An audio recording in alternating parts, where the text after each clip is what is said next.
Avvalambor assalomu alaykum barchaga. Mana bugun unutilmas sana 21-may rahmatli Oxunjon Madaliyev tavallud topgan kunlariga biz ziyorat qilgan keldik. Ustozimiz Xijoyjon Ashurov. Bu hech qachon unutilmas onlar bo'lib qoladi. 21-mayda har yili konsertlar bo'lardi. Xudo xolasa ustozni uyiga o'tib albatta qabristonlarni ziyorat qilamiz.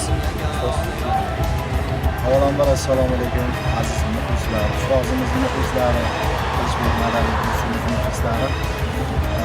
Hammalaring yaxshi kayfiyat tilaymiz. Velosipedga kelishimiz sababi bugun biz uchun juda ulug' kun. Chunki ustozimizni bugun 21-may tavallud topgan kunlari. Ustozimiz hayot bo'lganda albatta 60 kilo qarshi olardi. Afsuski oramizda yo'q. Insonda yaxshilik qoladi, ustozimiz yaratgan oromgohlarda jon bilan birgalikda. Ilohim oxiratda rohat qilsin, joylar jannatda bo'lsin. Qolgan umrlarini farzandlariga qo'shsin. Siz uzatishda davom eting, albatta sizlar uchun hamisha xizmat qilamiz.